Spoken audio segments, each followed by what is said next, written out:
everyone, it's Emily Fox. Today's video is going to be my February TBR, so I'm going to be sharing with you the books that I'm hoping to read this month. I am posting this a little bit early so you can get a chance to participate in some of the reading challenges that I'm planning. And mini update, I know I didn't post a lot this month because I got super sick. I don't know if it was stomach bug or whatever. I'm waiting for results, but I had to take antibiotics because I could not keep food down. I probably doubled the profit of Imodium this month. So with that fun detail, it also means that I was able to read a lot more. So I'm kind of very hopeful that I'm going to be able to keep that up for February. So let's pick my Unreasonable TBR because February is the shortest month of the year, yet my TBR doesn't show that at all. So firstly, we're going to pick a big book to do a reading challenge together. If you don't know, I'll link down below. I'm doing again this year a big book challenge. I pick every month a book with over 500 pages to read each month, and then we can buddy rate it. I did create on Goodreads a book club, Fox Book Club. I'll link it down below. I'll link my page down below. Love Goodreads. You can kind of keep up with everyone with their reading and everything. So a little bit out of breath here. Let's pick this month's book. Hopefully it's not huge because I have a ridiculous TBR this month. Okay. By the way, I switched the mug to a Harry Potter one I got for Christmas. So this month we're going to be reading Les Fiancés d'Hiver by Christelle Labo. In English, it's A Winter's Promise, I believe. It has just been recently translated, so we're going to be picking this up. It's actually a fairly reasonably sized book. It has 567 pages, and it's like a mass market paperback, so it shouldn't be too bad. It's a YA fantasy, and every time I talk about it, all I say is that it's been compared to Harry Potter, but everyone says it's not like Harry Potter, which I believe. I feel like every book at the time was being compared, but it's a YA fantasy. I'm excited about it. I feel like the reviews, ever since I talked about it, everyone, like half people are loving it, the other half are hating it. We shall see where I stand. Feel free to read it with me. I have a few physical books, although this month there's a bunch of books that I'm planning on reading that are either coming out this month or that I'm waiting for from my library. So there's gonna be a bunch of audiobooks and ebooks and everything. But physical book, the first one I want to get to is 2001: A Space Odyssey by Arthur C. Clarke. It's gonna be my third book actually by him. I'm trying to get into more like classic sci-fi. Clearly this is like the masterwork sci-fi editions, and I think they're pretty, but this is gonna be my third book by him. Actually, I read one in January, and this has been raved about so much. I know absolutely nothing. I know there's a movie that I need to watch afterwards, but I just want to finally get to see what all the hype is about. And this one has 230 something pages, so it's not a big book.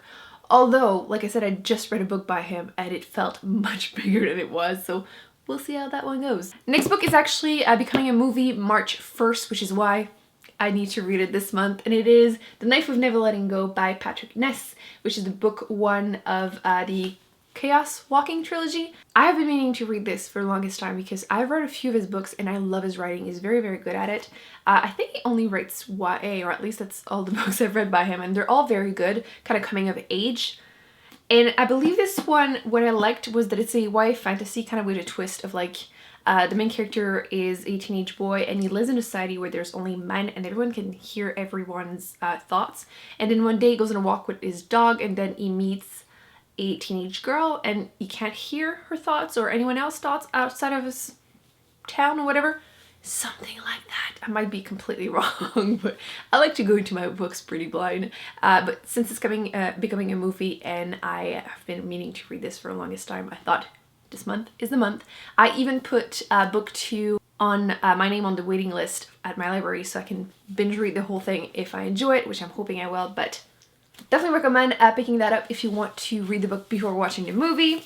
I'm announcing right now that I'm going to be hopefully doing a reading vlog. Hopefully I don't regret saying this in the video, but we voted, you voted, and we picked this one. This is Nevernight by J. Kristoff. I said in that video this was a YA fantasy, and about like 1,000 million of you told me that I was wrong and it's an adult one, so I stand corrected. I know it's about assassins, and I have been warned so many times at the beginning, slow, but things pick up and everything, so I'm hopeful that things will go well, better than my last reading vlog, and I'm hoping to start doing them more frequently.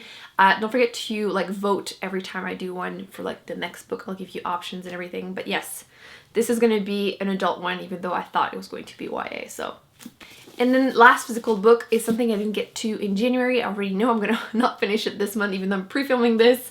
Dance of Thieves by Mary Pearson. This is the first book in a new series that is companion to her Revenant Chronicles. I feel like authors keep like popping more series in the same universe, and it's so complicated to try to explain. I'm pretty sure you need to read, actually scratch out, I know you need to read the other trilogy first, which I did enjoy.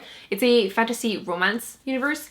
I started reading this, I read about 10 pages and put it down because I was like high on antibiotics and could not focus, and this is a bit more slow paced, so I knew I was going to be able to like focus properly. So I'm hoping to once again get to it this month, because that's like such a gorgeous book. Like that spine. Anyway, yeah, I need to get to that one too. So there are a few books that are coming out this month or just came out like end of January, and one of my goals this year that I don't think I've really shared is that I want to try and keep up with new releases a bit more, to try and let you know right away if I think they're worth it or not. The first book that's coming out in January 29th, I'm hoping to post a video before that, so you're gonna be able to look forward to it too, is King of Scars by Leigh Bardugo, who wrote the Grishaverse trilogy and then Six of Crow trilogy. I still stand by the fact that you need to read the Grisha trilogy first, even though everyone says you don't. They're wrong. And this is going to be, again, companion series in that universe, and you're following my favorite character, which is Nikolai. So I know nothing else about it, honestly. As soon as I saw it was about him, I was like, sold. I pre-ordered it, and as soon as I get it, I will be reading it. Another book that is coming out February 9th is The Test by Sylvain Neuvel, which is the author of the Temesfal series. The first book is the Sleeping Giants, which is a very popular sci-fi series. Although I didn't really love the last book, but this one is kind of a short story. There's like 100-something pages about it, and it's kind of a dystopian novel about kind of immigration.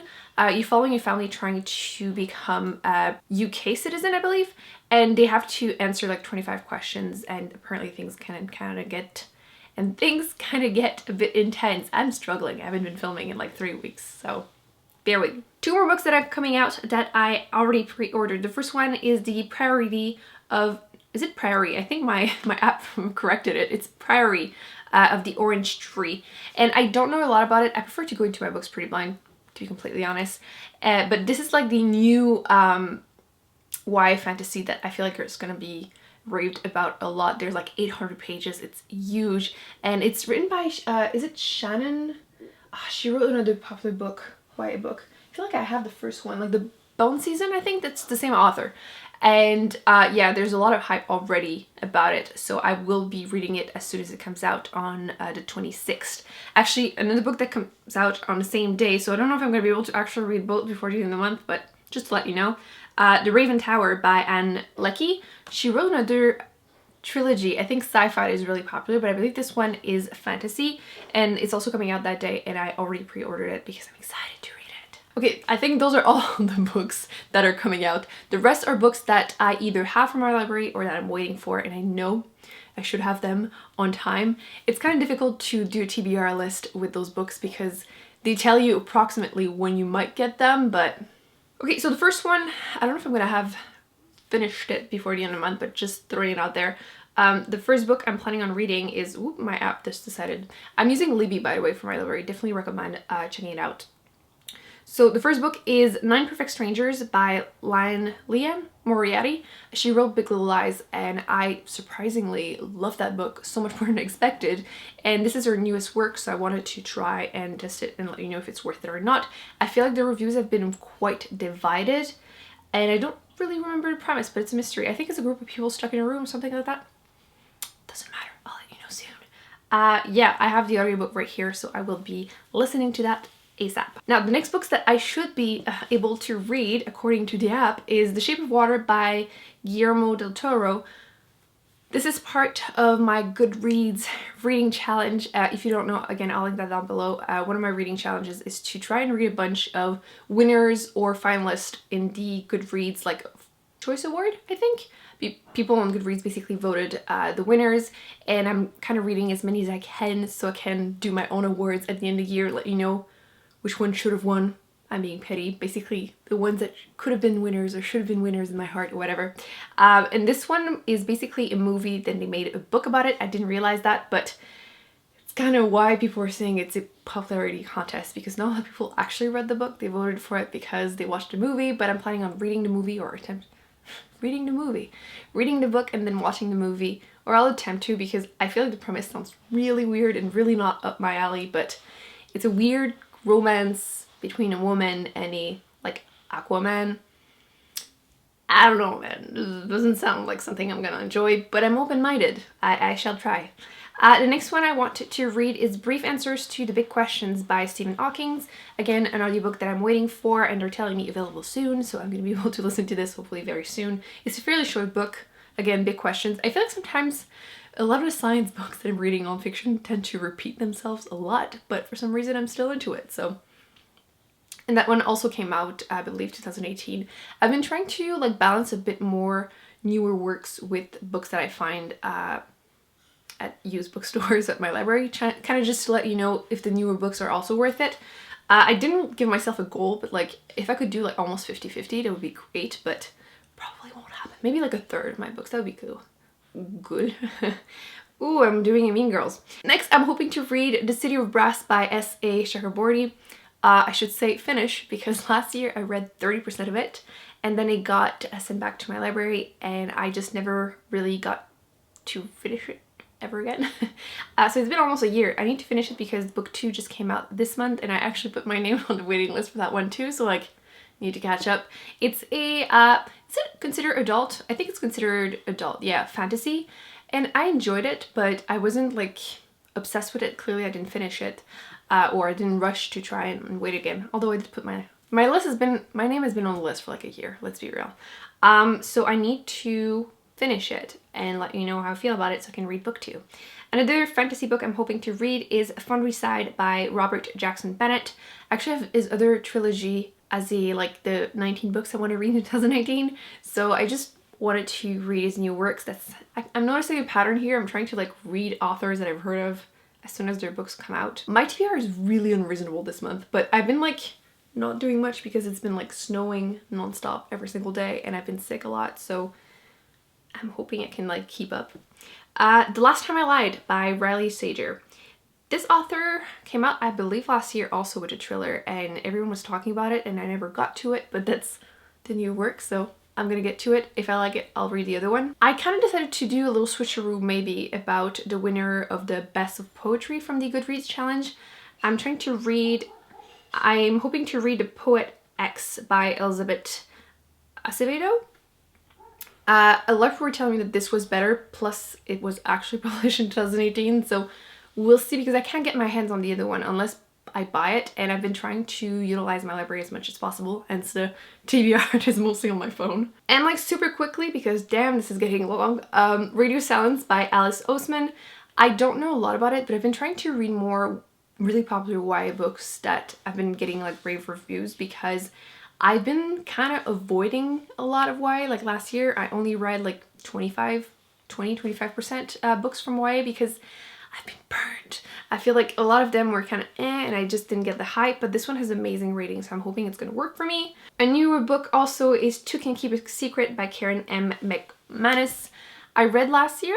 One of Us is Lying. I listened to it as an audiobook and I would recommend doing that because I feel like I gave it a better writing than people that didn't listen to it as an audiobook. I understand everyone's issue with the twist at the end. I agree with it, but I feel like it was an enjoyable audiobook, so I will be reading book 2 to let you know also if it's worth reading the series for. And I believe those are all the books. That's a lot of books, oh my. So yeah, I lie, I have 2 more. Oh my god, this is ridiculous.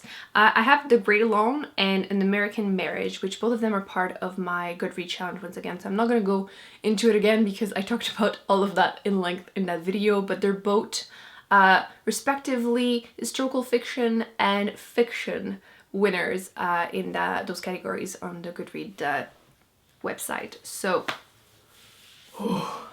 that's like 15 plus books. I'm a little insane, but I've been like not doing much like I was saying, or like listening to audiobooks while I'm doing other things like playing video games. So it's been great, I guess, for my reading goals. Now I'm gonna go rest my mouth because clearly I don't know how to speak anymore. It's gonna be it. I hope you enjoyed this video. Again, I'll link the videos I mentioned down below and the Goodread group book club and my page so you can keep up with me. But yeah, let me know if you want to read the book with me or any of the other ones for your challenge, and don't forget to give this video a big thumbs up because I'm back, and to subscribe because definitely don't want to miss all the future videos that will be coming up. And yeah, I'm gonna be seeing you in the next video. Bye.